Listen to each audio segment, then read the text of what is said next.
are very delighted to welcome photographer Phil Borges into the Art Zone studio. We've been trying to get you for months and months. You're always traveling. It's great to see you. Good to see you, Nancy. So you have got this beautiful book of photographs, Tibet, Culture on the Edge. But you did not start out wanting to make this particular book. So how did this project come about? Well, I'd first gone to Tibet in 1994 and done a book, very politically oriented, and I'd done it. And so since that time, have gotten very involved in women's issues. Yes. The issues women and girls face around the world, discrimination, oppression.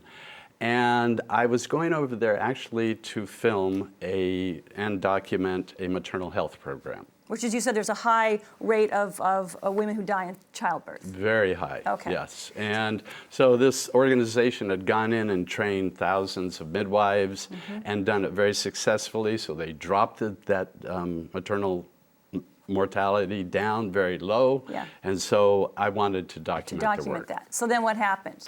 Well, I got there just in time to see them kicked out of the country by the Chinese.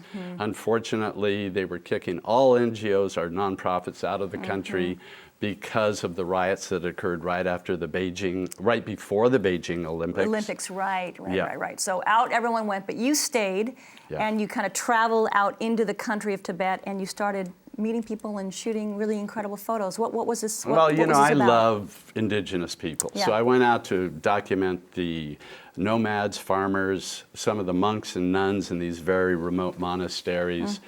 And I started finding out how difficult their lives had become in the last 15 years because of climate change. I mean, the climate is changing twice as fast as in the rest of the world. It's heating up twice as fast on the Tibetan Plateau. The glaciers are melting, the permafrost is melting, causing flooding in the lowlands, flooding their crops, deserts up in the northern part of the plateau. 1/6 of the Tibetan Plateau is now desert. And so the Chinese are moving all the nomads into these resettlement camps. Which is a very depressing image, It's essentially what happened to Native Americans in our country, and the same things. Alcoholism starts, the family starts breaking down when they don't have anything to do. So is this book then kind of a historical document? Is it a warning? Is it both? How would you kind of define it? Well, it's just what is right now. You know, first of all, I get there and I see all this development. You know, the 2-lane road that went into Lhasa is now this big 6-lane divided highway packed with cars. People have cell Shopping phones. malls, everybody, the nomads are all on cell phones now. They have satellite dishes with little solar chargers, so they watch about 4 hours of TV a day out in the middle of nowhere. I mean, I never dropped a cell phone call anywhere on the Tibetan Plateau. That's astonishing. I dropped a phone call on Queen Anne Hill, so that's amazing. Wow. China Mobile is covered. The pictures are beautiful, though. I mean, it's interesting. All this is going on, and yet these are really gorgeous people. You've really captured. They're lovely. They're wonderful people. I mean, outside and inside. Yes. I mean, their Tibetan Buddhist practice is so informs evident. them.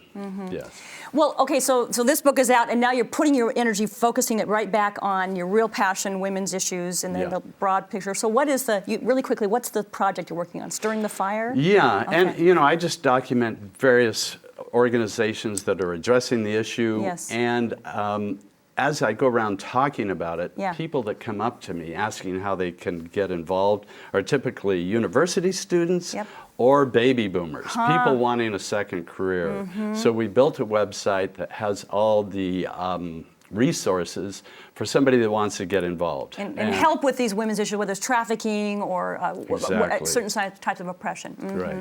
And I'm starting to take people with me on my trips as I document. So there's a lot of filmmakers, photojournalists that want to get involved in the type of work I do with nonprofits, and that's a way for them to do it. Well, that's excellent. That's excellent. You can pick up Phil's book. I believe it's in bookstores and online, and probably through your website as well. And you can link to lots more information about all the projects he's got going on, including Stirring the Fire, if you want to get involved there. Thank you so much for coming in and bringing us your gorgeous work. From an orthodontist to a photographer, pretty amazing. You went through it, I bet. I did. Yeah, great job.